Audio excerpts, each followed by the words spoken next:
Welcome back to our new extended Friday Night News Geelong as we turn to the wonderful world of sport and our very own Mitch Cleary. Thanks, Rollo.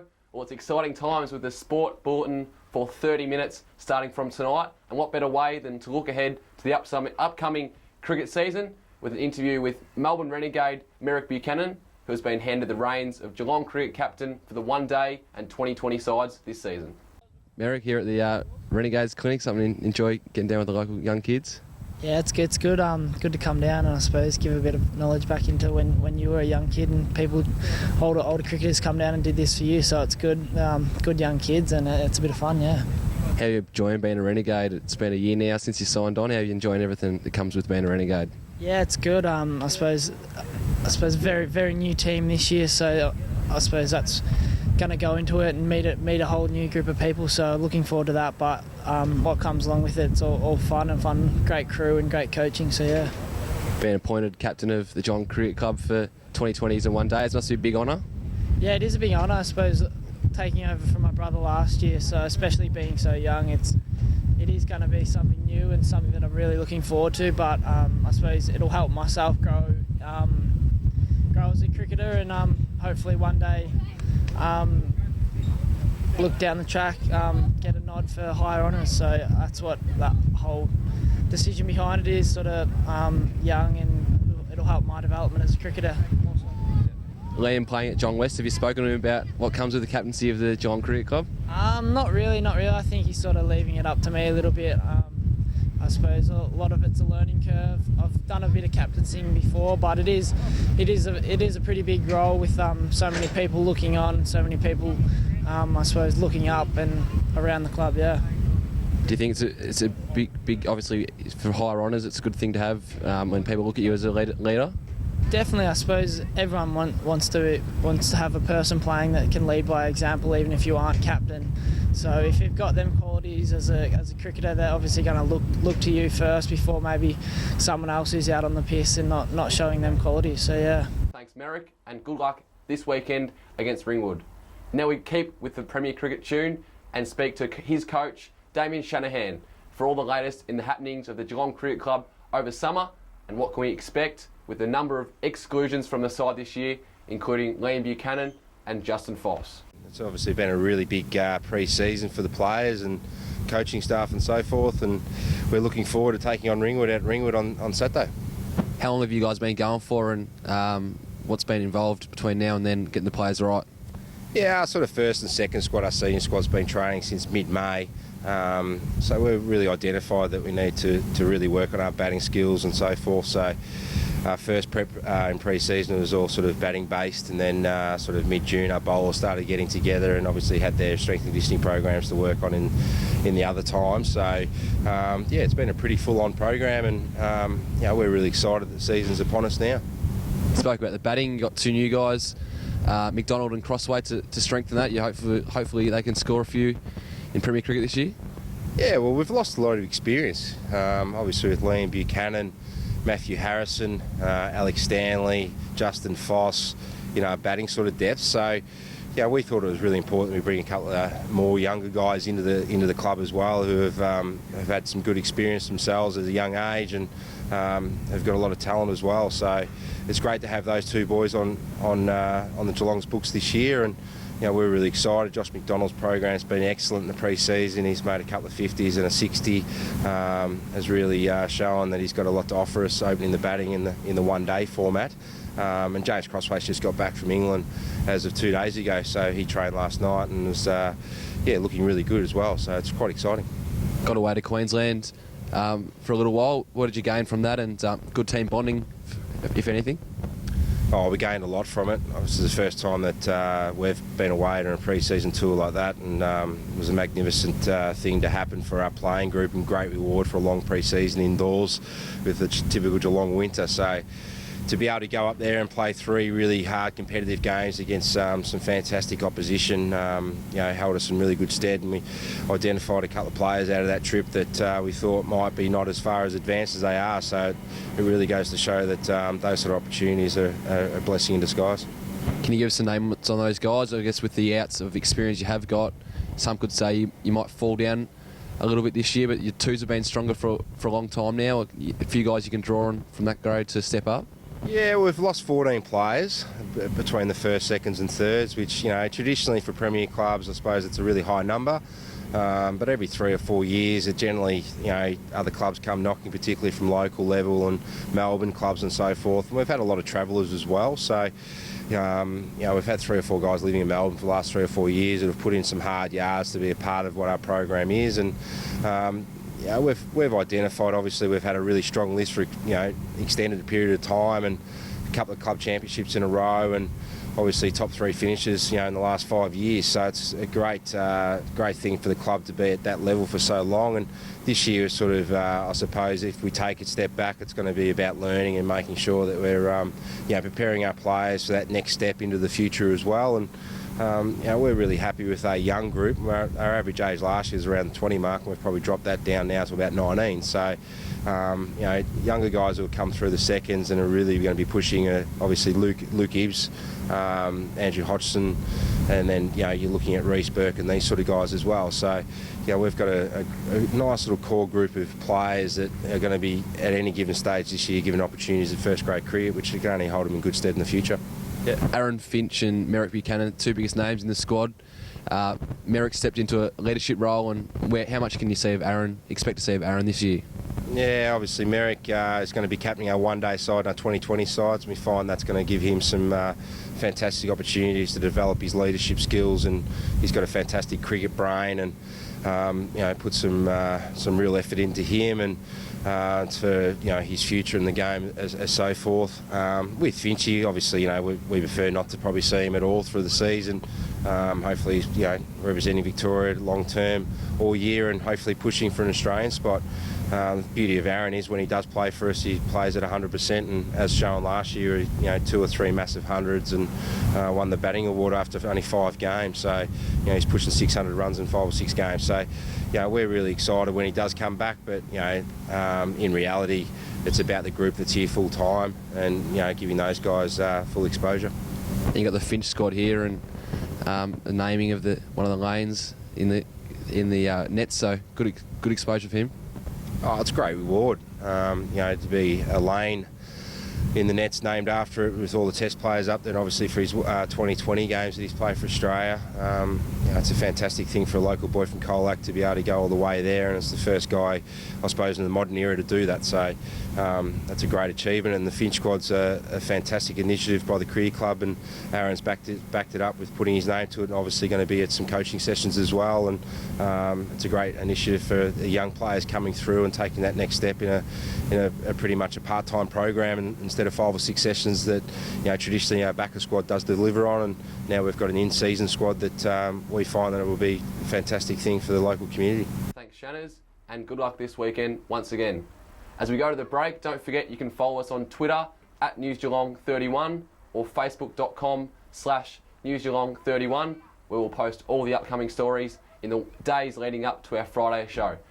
After the break, we'll return more with cricket, an interview with a local footy coach and a former Socceroo.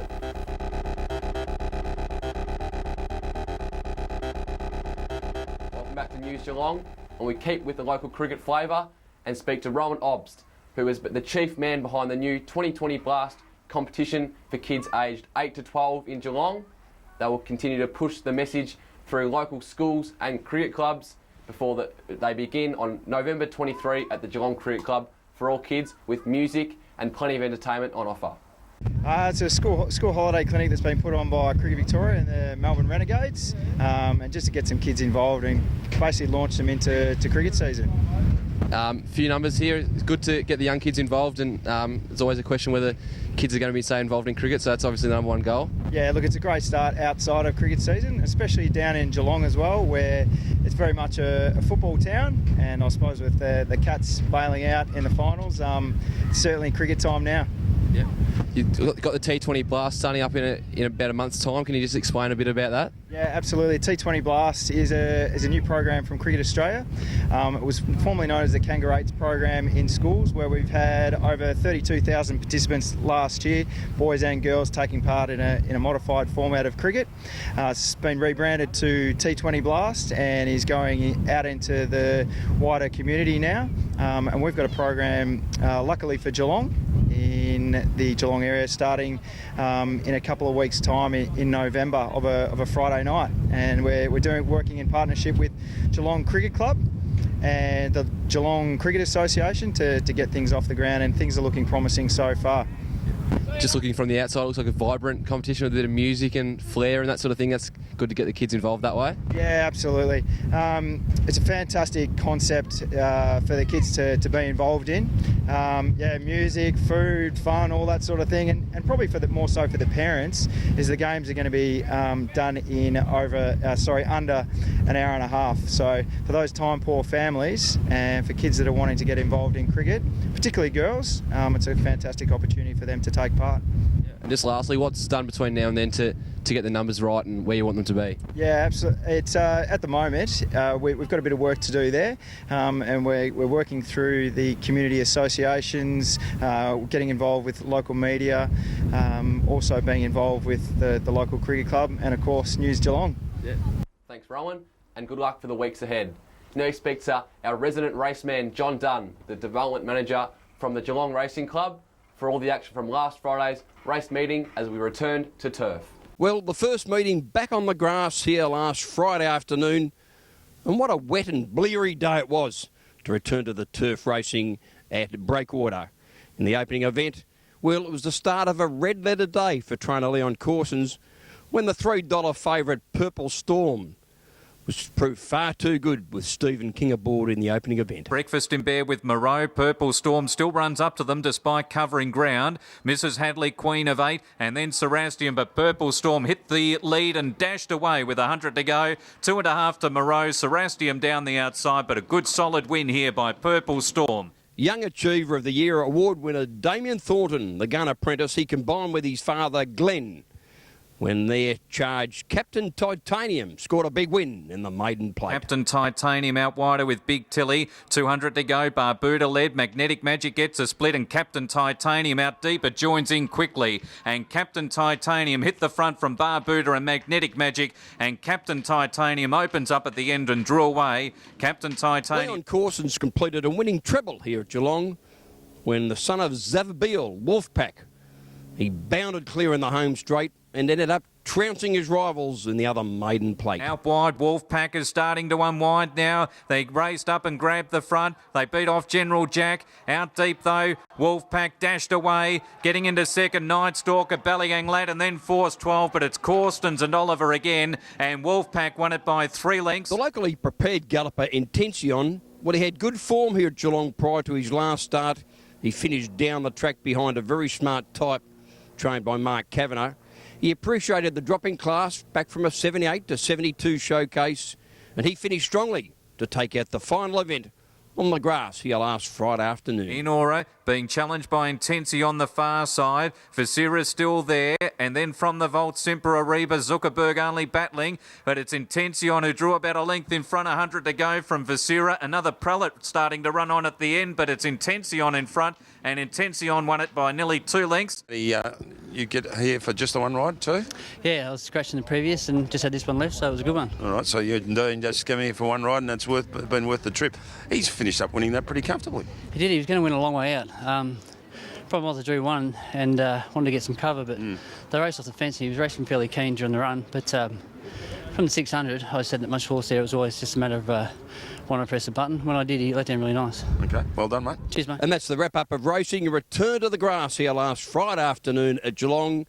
And, of course, the countdown now to the 2012 Centrebet Geelong Cup, Wednesday, October the 24th.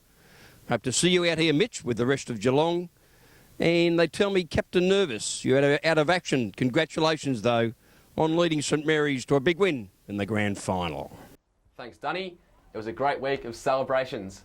As we go to the break, we'll also have a quick mention of the Geelong cricket, local cricket that starts this weekend with a few games from GCA 1. The game of the round in GCA 1 is Grovedale taking on East Belmont, the game of the round in GCA 2, Newcombe District and Merger Bullock. Now we'll return after this.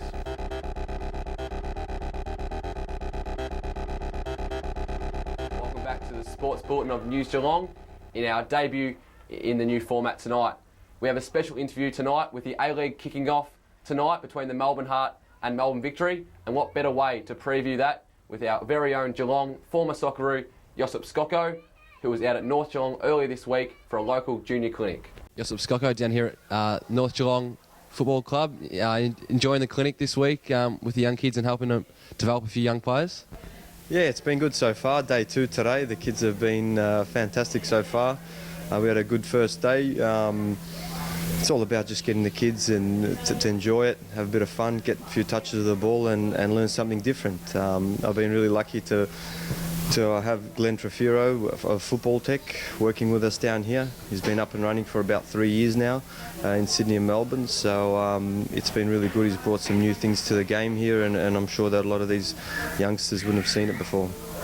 How many kids are here and what are they learning this week to help them play on the weekends, I guess? Well, we've got 30 to 40 kids and we've got different levels here. We've got some kids who are probably at it the first time.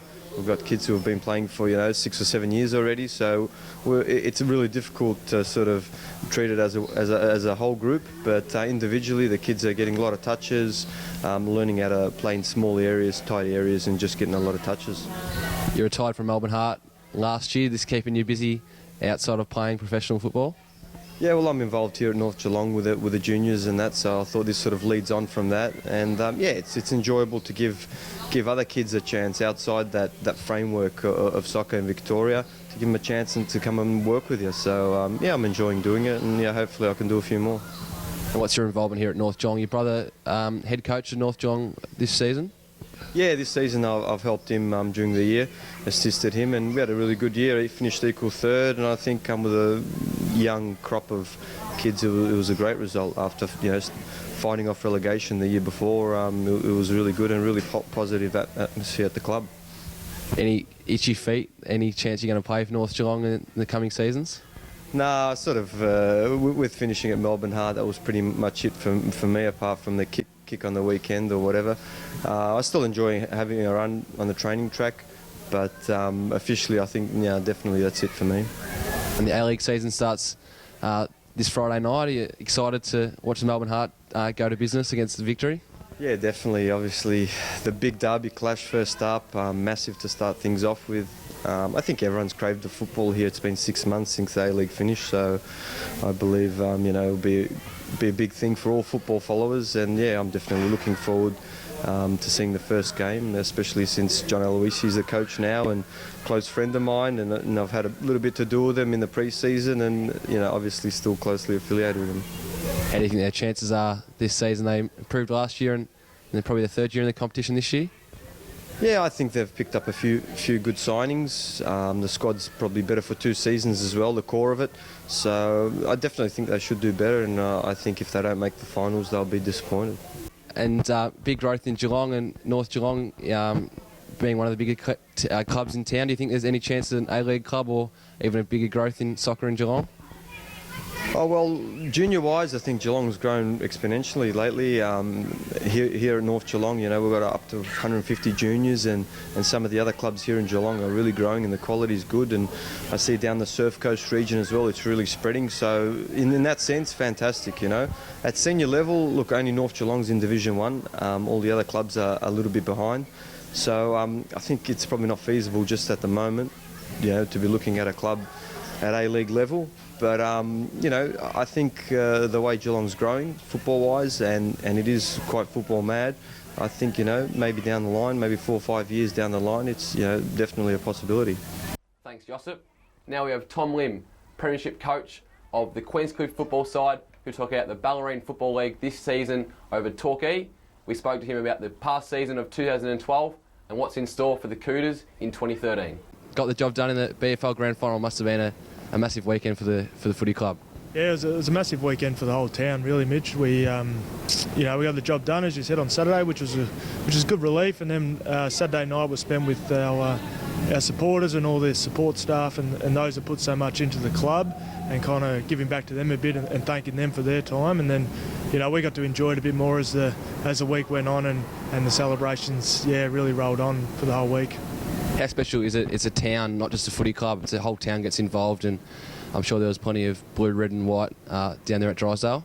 Yeah, there was around Drysdale, which was good. And I suppose if you drove into our town, you'd see the banners as you drive in there. There's a lot of, I suppose, the theme song as you drive in on banners, and a lot of support. Then you drive down the main street, and the whole town was decked out with red, white and blue, balloons, posters, banners, everything. And when we left on Saturday morning, we made sure we took the bus down there, so everyone got an opportunity to see that it wasn't just about us on that day, it was about a whole community. So, it just gives that a little bit extra, 5% that you may need on the day. You finished minor premiers. How important was it? You obviously did win the grand final and finish off the year. You didn't just rest on your laurels from the home and away season. You really got the job done. Yeah, we went into the finals with a bit of confidence after that. So finishing on top. I mean, our aim was to finish in the top three because we thought top three gives you that second chance. So going into the finals, there's always in the back of your mind, you're thinking, okay, well, you still got to perform now. It's not just a matter of saying, well, we got that top spot now. We wrap it up and we're done. It would have been an okay year, but as a group, we knew there was something bigger and better that we wanted to do, and we were able to achieve that, which was great. But yeah, it was definitely at no stage did we think it was ours, and that we were definitely done. We knew we had to work hard for it because we had some good competition, whether it was Torquay on that last day or Motto, who was in form coming through. It was going to be a hard-fought game, so we thought we had to bring our A game, but we're also confident based on the season, if we did bring our game and worked hard, that hopefully the result would fall our way. The obvious question is, how does this rate to your first from last year? Yeah, completely different to the first. The first was, I suppose, outsiders' perspective, looking at us, maybe thought that we were the underdogs going in, which we kind of were. Well, we were the underdogs going in, but within the group we kind of were pretty confident going in. But the whole 36 years since we'd won a premiership and kind of what that meant to a lot of people there, I suppose meant a fair bit for the whole town. This year was, I suppose, a totally different way we went into it. We went in as red-hot favourites. We'd had a really good year. Personally, for me, coaching, I suppose, this year has a different element to it. So they're completely different, but both mean a hell of a lot. And where are you at? Are you going on next year? The club put an offer to you, or was it how much was the original offer from the footy club? Yeah, they keep that offer as well.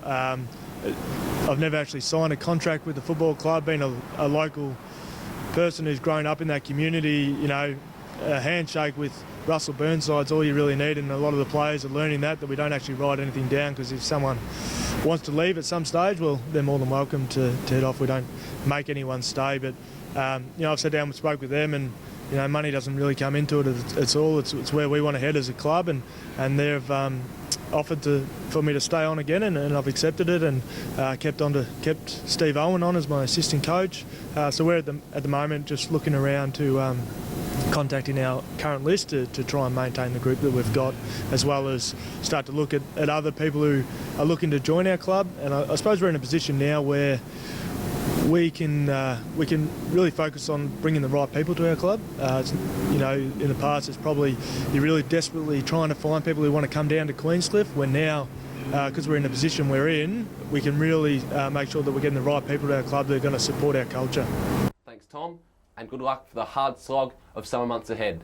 That's all we have time for in sport tonight. I hope you've enjoyed our debut in the new format. Be sure to contact us on Twitter and Facebook for all the local sport stories. But for now, it's back to you, Rawlo. Thanks, Mitch, for that comprehensive roundup. And now to the weather expected around Geelong and the Surf Coast over the next 6 days.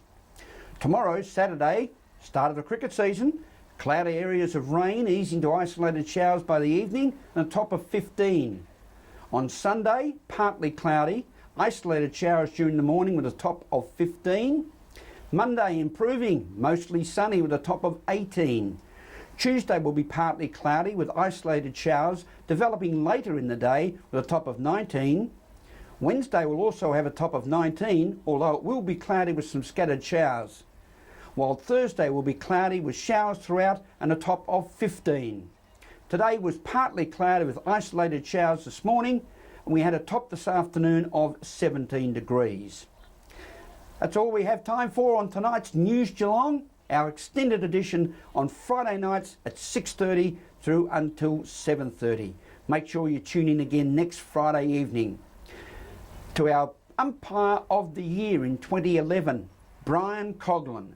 Cogsy, all the very best tomorrow in the start of a new cricket season, and with that new haircut, you will look the part and get a great start.